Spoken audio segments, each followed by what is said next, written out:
What's up, everybody? It's Andrew Martinez with Miracle Realty. I have a special guest for you guys today. I'm here with Jose Sahagun. Jose Sahagun. Where are you from, sir? Big Valley Mortgage. Big Valley Mortgage. Jose today is going to be educating us and walking us through some market trends and what else? Yeah. So I think that what we want to talk about today, Andrew, is we want to talk about why it's still a good reason to purchase a home in 2022. And I'm going to show you guys some data. And I'm a big data guy, and I always try to look at what the data is giving us, because if you know your past, you're going to know your future. And that's what we want to go over today. Absolutely. And this is going to help people to make educated decisions on trying to build, what do they call that? Generation wealth. Generational wealth, exactly Generational right. Wealth, exactly right. But before we get into that, Andrew, I want to go over the first time that we've ever met. So do you remember that day? The first time I met you, it was like in the evening or something. I think you texted me to make a video. So I text you to help me out and to make a video for Big Valley Mortgage. Yes. And I got to be honest with you, Andrew, I did not know the perfectionist you were, man. Like, I thought I was a perfectionist, but you are definitely a perfectionist. A little bit, man. yeah. I've been known to do weird things. we go out on a Saturday, and mind you, like, me and my wife, we're gonna go out to dinner that night. Okay. So I thought, okay, well, we're gonna shoot a video. It's gonna take a couple hours, and then I'll be home. We'll be ready to go to dinner. It was like 2 days long after that. Yeah. So we were out there all day long, and you're out there shooting with me, and we're reshooting videos and doing a bunch of different stuff. But we got like drone shots. Remember, we flew them over the palm trees. Yeah. So this guy Chowchilla has that like beautiful boulevard. Exactly. You came out with your drone, and I was like, wow, this guy has a drone. Yeah. We went through Chowchilla, and we went ahead and had some drone shots. And it's getting close to, like, I want to say like 4:30, and my wife is texting me, and she's telling me, like, hey, are you going to come home? Like, we're going to go out to dinner. And I said, well, I'm out here with Andrew. I'm making a movie. We're making a movie. That's what I felt. I felt like we were making a movie. Definitely turned into a movie, I think. So what ends up happening is, and I don't know if I ever told you this, but we go out to dinner that night. And, man, after that, because it was cold. It was during the wintertime. Okay. And, that afternoon, I started, feeling a little down, a little sick. The following day, I got sick, and I was like sick for like 3 weeks, man. So that was my experience of meeting you, man. Then we ended up getting one of your former clients to do like a testimony, right? Oh, exactly. And then we went out and filmed them in their brand new home. They had just got it. Good people, and I think literally that was like their key day. That was their key day. They opened the keys, and I was like, wait, before you go in, I'm gonna take a shot from you guys walking inside. Yeah, great family. It was a great family that we helped out that year. They purchased their home the exact day that they get their keys. You're around. Yes. And I asked you, again, not knowing you all that well, but I was like, hey, do you mind taking some video of them? It worked out perfect, Yeah. So it worked out perfect. So they're walking in their home. Were like, as they walked in, and then looking around, and then I think the kid like ran into his room. And, yes. And it was very organic. It was really cool. Yeah, that worked out perfectly. It was it was awesome, man. So I think we tried out that little Mexican restaurant over there. We in did. Chowchilla. Yes. And man, they had great food. I don't know what it was, but good food. So so there are a couple of restaurants in Chowchilla, good tacos, good that's a good spot, good Mexican right food. So we did like that, man. Awesome. All right. Well, so what are we going to talk about? What's on the agenda exactly? So when we're looking at data as a mortgage professional, and we're looking at what the projections of next year are going to be, really what we're looking at is birth rates. So what I wanted to do, Andrew, is I wanted you to pull up the Federal Reserve data that gets recorded as to when the birth dates are. And that was the first one that you said. Yeah. So first slide that I gave you there. And when we're talking about this, I mean, one might think, okay, well, wait a minute, Jose, birth rates. What does that have to do with any of what we're talking about? Mm-hmm. Well, it has a lot to do with what we're talking about, because if we know how many birth rates there is for a certain year, well, we know what demand we're going to have in the marketplace. Okay. So what I want to do is I want to go back a little bit first. So we know about the baby boom in the 60s, 1960s. We know. You can move that mouse around. They should be able to see the mouse. Yeah, so what ends up happening is in the 1960s, if we look at this, we had the highest birth rate in the U.S., okay? And then, of course, after the baby boom, we start actually trickling down. And in the 70s, we had a spike. We had a spike in the birth rate. So this is how many babies are being born that year in the 1970s. Is this like in millions or in thousands? Or it says birth per thousand people. Birth per thousand people. Gotcha. So essentially after that we have a drop off, and we really don't go back up. And we have some spikes, in years to come, but we go back up. I think in the 70s they had like LSDs, and they had maybe that. Maybe that influenced a lot. Maybe of that's why the birth rate went up that year, right? Jimi Hendrix. They were making disco. Was it the Flower Power? Flower Power. Baby making music, evidently. Yeah. So in the 70s we did have that spike, but then we also had a spike in the 1990s. Okay. R&B. That's gonna be the R&B. Yes. Thanks to Keith Sweat, right? Thanks to Keith Sweat made that birth rate go back up for sure. Made the birth rate goes up. So think about this. My brother was born in 1992. Okay. So he's right around, I want to say maybe 31, 32. Yes. So if we look at the birth rates in 1970, these this class year actually spiked in the 1990s. We had a baby boom, and now they are entering the housing market. Here, present So the ones day. from the 90s are now entering the housing market in their 30s. That's absolutely correct. That's absolutely correct. So now they're 30. They're establishing, home formation. They're getting married. They're, having kids. They're, hey, it's time for me to purchase a home. Mm-hmm. It's time to get out of my parents' basement, and I'm going to enter the housing market. Okay. So I wanted to illustrate this because we do have a baby boom in the 1990s. Now, all those people are 30-year-old now, and they are actually entering the housing market. Okay. So what I do want to show too, Andrew, is we're looking at two sets of data here. So the first one is going to be the birth rate. The second one is going to be household formations. So if you can bring up that slide, and basically what it's going to show is going to show how many homes are being built. This is the owned housing units? Yes. So you want to bring that one up there. And in the new housing units, what we show is we actually show here if we go to the Great Recession, before the Great Recession, 2006, we had a spike of homes being built. But then all of a sudden we know that after the Great Recession and the housing crisis, everything went down and really started going back up in 2010. So the people that purchased a home in 2010, right around 2009, 2010, did a magnificent job. Those people are actually selling their home now, and they're actually purchasing move-up properties, right? Okay. But what we also have is we have builders not building enough properties in this era. So through this era of 2006 through 2010, we didn't build enough. The United States did not build enough. You could even go over a few years, and it still was low, still low, right? And right here, they're barely getting back. So you have a drought of about, from what was that, 8 to 13? That's a 5-year drought.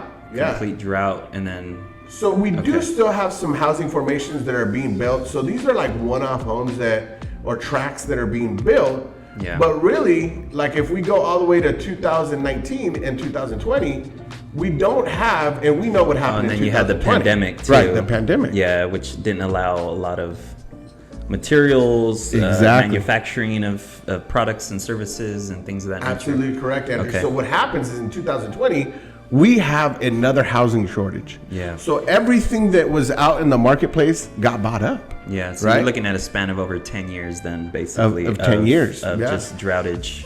That's absolutely right. So right now, what ends up happening, Andrew, is we do not have enough homes, and we have a spike of, children that were born in 1990 that are wanting to purchase a home. Okay. So now from this, we can start illustrating like, okay, well, if we have a high demand from kids in the 1990 that were born, and we did not build in the, from 2006 through 2010, right? Essentially right now we have a housing shortage.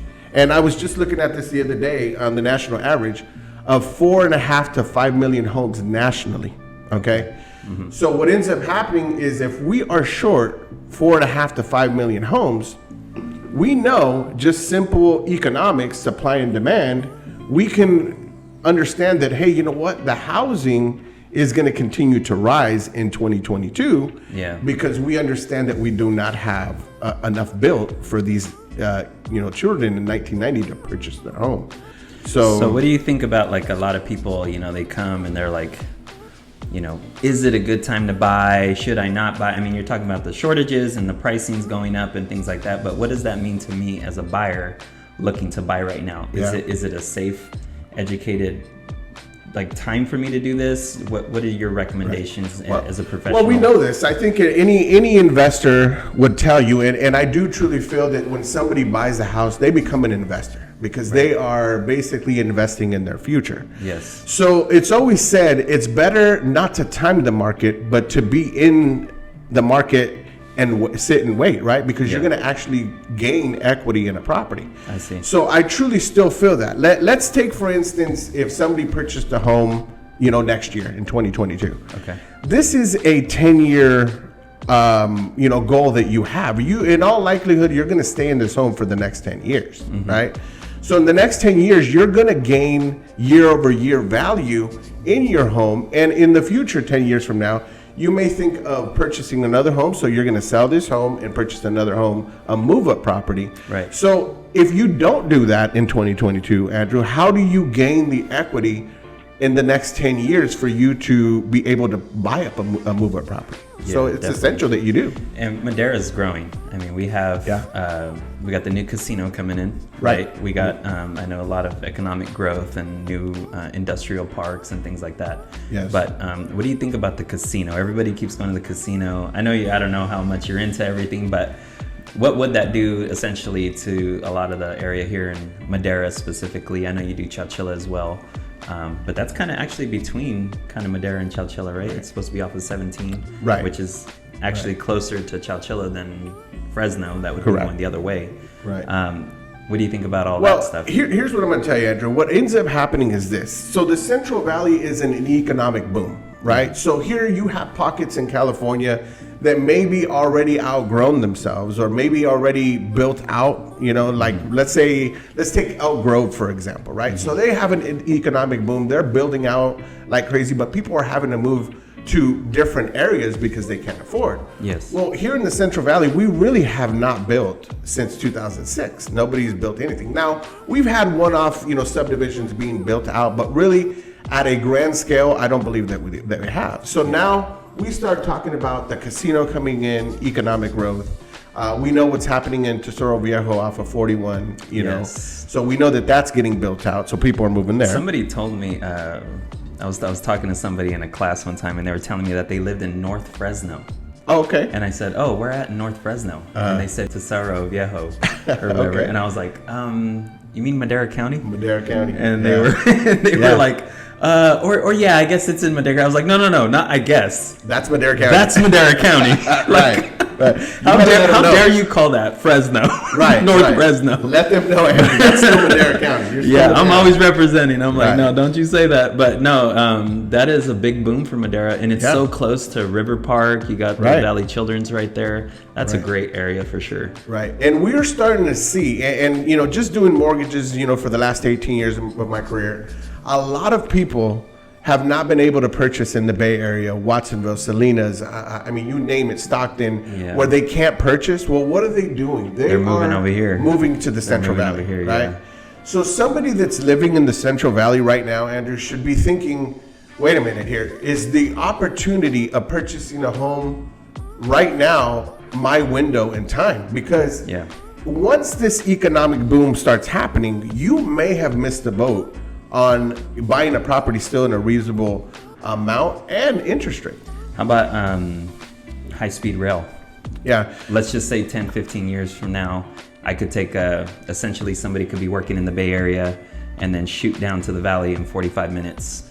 Yeah. What is that going to do, you think, to the... So this is, of course, this high-speed rail, it's been a long time coming. It's something that has been a dream for the Central Valley and a dream for the state for a very long time. Yeah.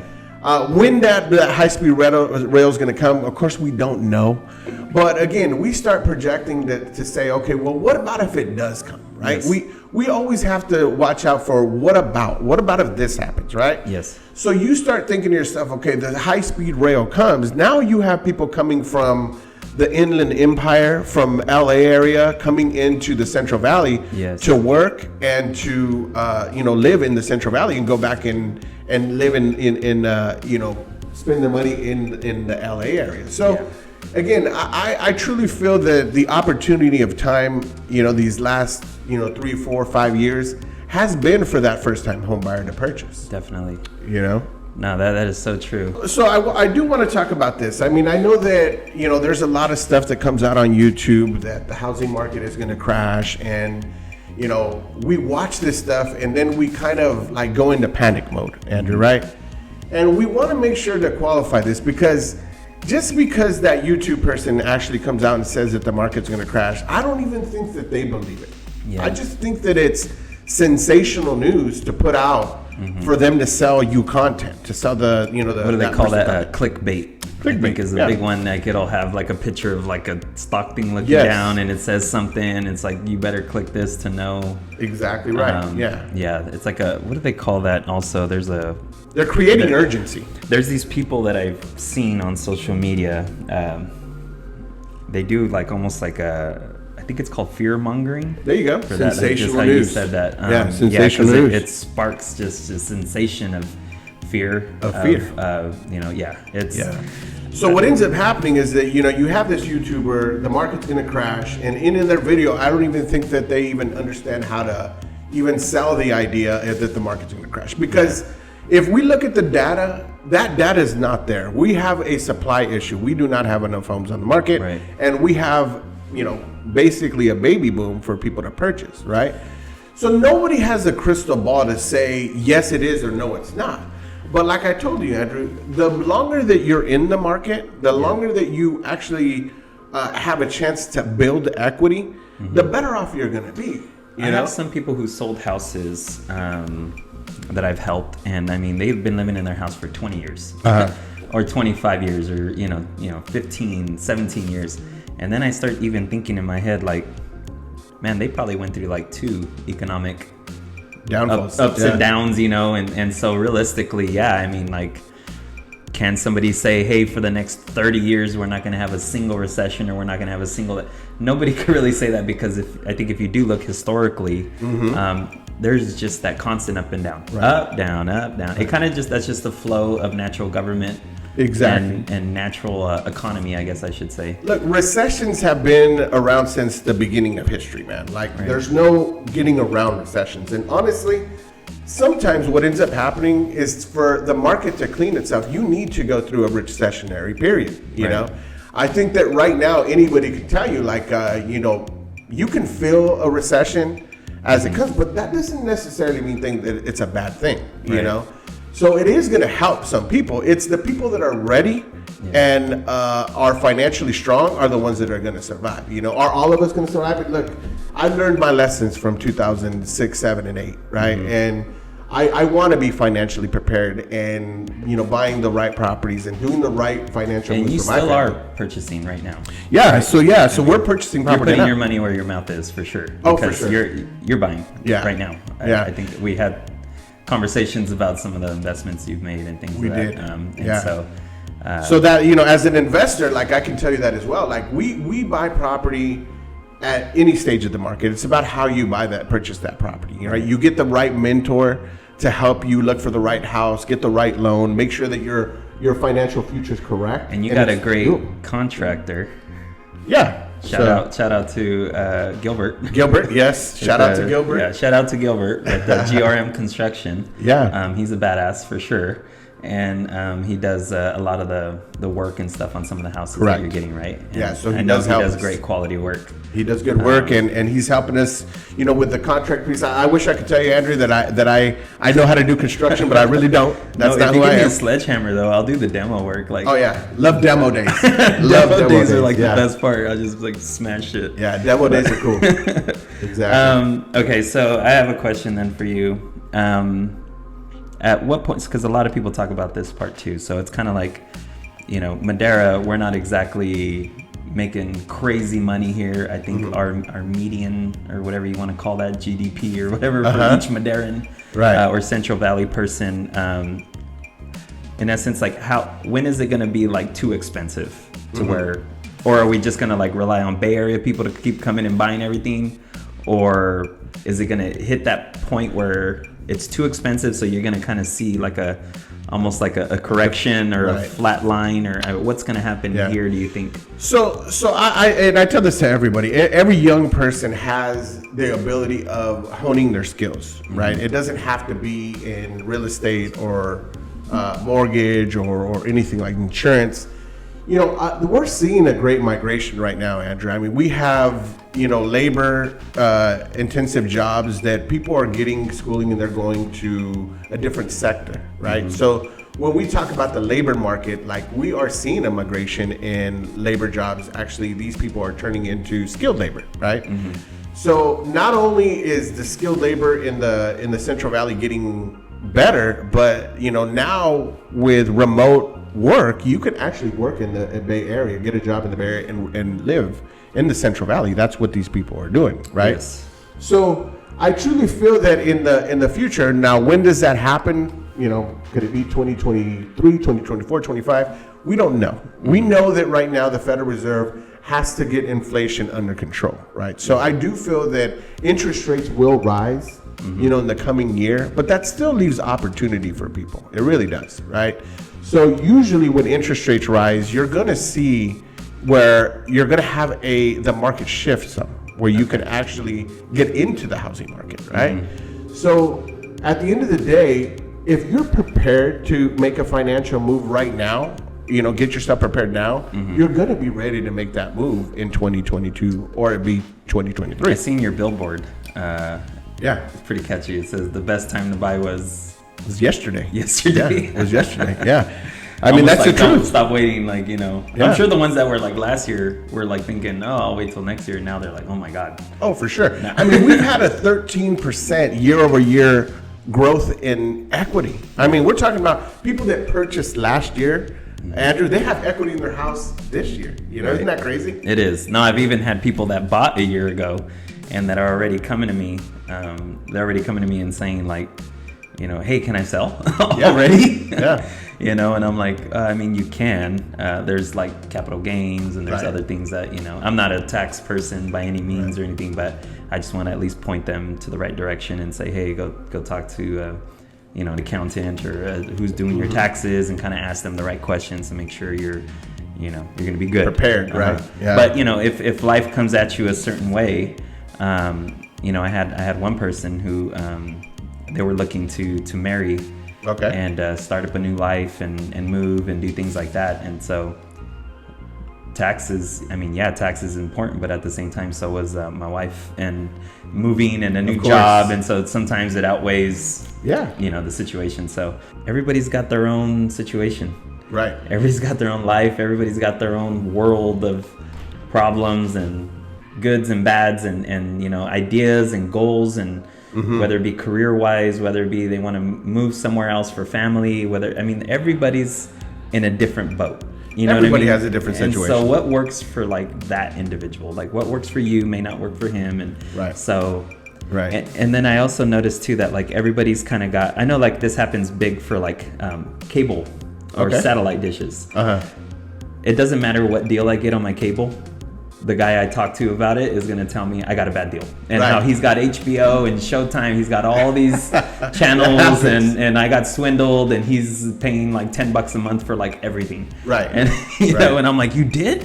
How did you do that? You know, but it's just kind of like, I don't know. People just talk sometimes. You know, you're always going to have naysayers. You're always going to have that person that I got a better deal. Look, if I sat here and worried about, you know, somebody's better deal or what I didn't get, then my eye is not on the prize, man. I have to be ready to move forward and not think about what happened in the past. You got to keep moving forward. Yeah, definitely. So that client that said, you know, thinks that they're going to be worried about what their uncle says or their aunt says or their dad. Look, you have to be ready to strike while the iron's hot, right? I mean, if it's the time for you to purchase a home now, then it's the time for you to purchase a home now. Yeah, I just helped somebody recently who had, you know, I think they have like 5 kids, and they were in a 3-bedroom home, and you know, they wanted a bigger house with more room, and everybody have their own room and things like that, you know. And so it was like, who cares when the market's good? I need privacy. You know what I mean? I my daughter to not be sleeping in our bed anymore. We want to have her own room, you know. Of course. And my son have his own private spot and things like that. And it's just kind of like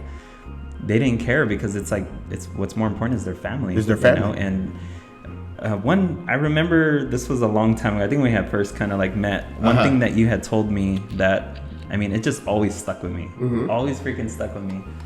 You had told me, and I don't know if you have data on this today, but about how there's like, I don't know if it's like fewer divorce rates and the kids are growing up with better like education and like all this stuff when they live in a home.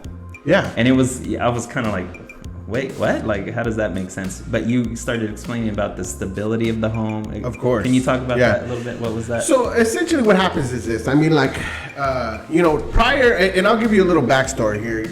I grew up in Chowchilla, and we lived in an apartment complex, man. Like, not in a great, neighborhood in Chowchilla. And, having that stability when my parents purchased a home, knowing that I wasn't going to have to move, to another home or get evicted.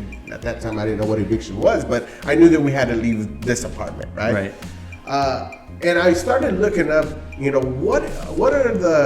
what's the data on, families that are married, families that have a stable home, that own their own home, and it's tremendous how those kids excelled versus the kids that had an unstable home and their parents didn't. And they're in brand new schools every time. They're having to get new friends every time. They probably struggle with, just the social part of fitting in. Yes. And then that affects their school. It affects their education. It affects their clear conscience. Just their mindset's different. And worrying about eviction, as opposed to now just worrying about my homework. My homework is definitely different. Different mentality, different idea. So that's what gave me the passion to say, hey, look, you know what? I like helping, somebody purchase a home. It's something that's my life passion because, as a kid, like it meant something to me for my parents to purchase the home, right? Yeah. Like I think that my dad and my mom were like one of the first to purchase a home out of their brothers and sisters, right? So it meant something to me, and as I started growing and understanding what I wanted to do in my life, I started thinking to myself, you know what? Like, this is a passion of mine. This is something that I can help other families, purchase their home. Definitely. No, I've been on some key days where, the people cry, and I'm just like, someone's cutting some onions over there. It's very fulfilling. Yeah. It's definitely a great job.